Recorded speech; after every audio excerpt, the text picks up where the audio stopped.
Post కోలోసిస్టెక్టమీ surgery తర్వాత కొంతమంది patients లో bile related gastro intestinal symptoms కనిపిస్తాయి. ఎందుకు?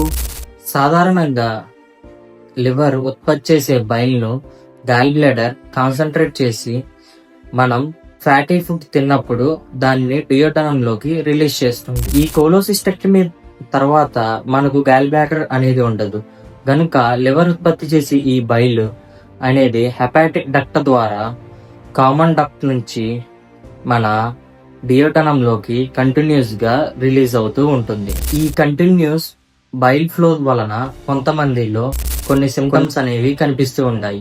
అవేమిటంటే bile acid malabsorption, bile acid diarrhoea, post prandial bloating, fat intolerance వంటి లక్షణాలు కనిపించవచ్చు. అయితే ఇటువంటి లక్షణాలన్నీ కూడా ప్రతి పేషెంట్ లో కనిపించవు. కొంతమంది పేషెంట్స్ కి కొన్ని వారాలు లేదా కొన్ని నెలల్లో ఈ సిమ్టమ్స్ అనేవి కనిపించి తగ్గుతూ ఉంటాయి. ఈ సిమ్టమ్స్ ఎక్కువగా ఉంటే మీ దగ్గరలో ఉన్న గ్యాస్ట్రోఎంట్రాలజిస్ట్ ని సంప్రదించండి.